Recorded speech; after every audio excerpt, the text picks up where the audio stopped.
अस्सलाम वालेकुम नाज़रीन, मेहरान टीवी न्यूज़ में भलेकार आऊं आहियां पिरिया गुल। हिक नज़र हेडलाइंस ते। सिक्योरिटी फोर्सेस जो खैबर पख्तूनख्वा में ब अलग-अलग कार्रवाई 13 दहशतगर्द मारिजी विया। ISPR मूजिब बाड़ा में इंटेलिजेंस बेस्ड ऑपरेशन में 10 दहशतगर्द मारिजी विया। जिले बनू में ऑपरेशन दौरान 3 दहशतगर्द मारिजी विया। इलाके में पारेजन जे खात्मे लाइ किल रेंस ऑपरेशन जारी। सदर मुमलिकत जे खैबर पख्तूनख्वा में कामयाब ऑपरेशन ते सिक्योरिटी फोर्सेस के मुबारकबाद। घरू वज़ीर मोहसिन नकवी चयो त आखिरी दहशतगर्द जे खात्मे ताईं ऑपरेशन जारी रहंदो। अमरीकी सदर पारां 2 या 3 हफ़्तनि में ईरान खिलाफ़ जंग मां निकिरण जो ऐलान। डोनाल्ड ट्रंप चयो आहे त ईरान में रिजीम चेंज पहिरियां ई थी चुकी, पर रिजीम चेंज अमरीका जो मक़सद न हो। फौजी कार्रवाई जो असल मक़सद ईरान के एटमी हथियार हासिल करण खां रोकण हो ऐं उहो हदफ हासिल करे वरितो आहे। व्हाइट हाउस में BTS सां ॻाल्हाईंदे अमरीकी सदर वधीक चयो आहे त अमरीका 2 या 3 हफ़्तनि अंदर ईरान मां निकिरी वेंदो। मुमकिन आहे उन खां पहिरियां डील थी वञे। ईरान सां हाणे ॻाल्हियूं ज़रूरी न आहिनि। अमरीका पंहिंजे मर्ज़ी सां जंग जो ख़ात्मो करे सघे थो। ईरान जंग जे ख़ात्मे लाइ ॿीहर तकरार शुरू न थियण जी गारंटी घुरी वरिती। ईरानी सदर मसूद पज़ेश्कियान चयो त ईरान अमरीका स्टाइल सां जंग ख़त्म करण लाइ तयार आहे, पर उहा गारंटी ॾिनी वञे त ॿीहर तकरार शुरू न कयो वेंदो। यूरोपीय काउंसिल जे सदर सां टेलीफोन ते ॻाल्हि ॿोल कंदे ईरानी सदर वधीक चयो आहे त जंग दौरान ईरानी अवाम इतिहाद जो मुज़ाहिरो कयो आहे, जेको वाखाण जोगी ॻाल्हि आहे।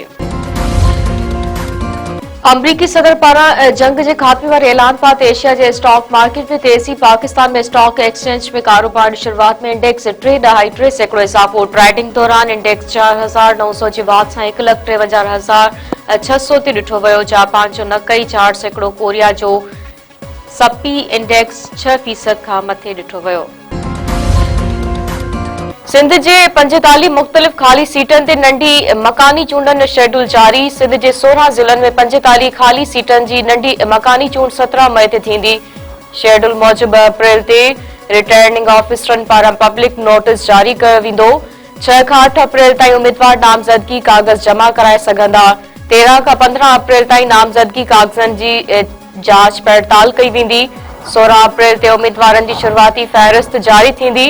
3 अप्रैल ताईं उम्मीदवार पंहिंजा नामज़दगी कागज़ वापसि वठी सघंदा।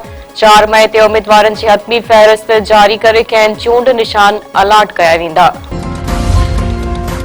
राधड़ वेझो सोलंकी ऐं ब्रोही बिरादरियुनि में झेड़ो बजणा क़तल, 3 ज़ख़्मी। ॻोठ दिलावर सोलंकी में बहराम ब्रोही जे धुरियुनि में हलंदड़ तकरार तां झेड़ो थी पियो। फायरिंग में अली गुल सोलंकी ऐं साबिर सोलंकी मारिजी विया। ज़ख़्मियुनि में असद शफ़ीक ऐं मोहम्मद जुमन सोलंकी शामिल। धुरियुनि में छिकताण तेज़। शाहपुर चाकर वेझो ॻोठाणे जो फसल मां लाश हथ। शादी हाल नाजिया गार्डन वटि 55 वरनि जे पोरियत अली शेर माछी जो कणक जे फसल मां लाश मिलियो। वारसुनि जो चवणु आहे त फ़ौती शख़्स गुज़िरियल ॾींहुं हाला वञण जो चोए घरां निकितो हो, जंहिं जो अॼु फसल मां लाश हथ आयो आहे। लाश भरिसां ज़हरीली जीत मार दवा जी बोतल मिली आहे।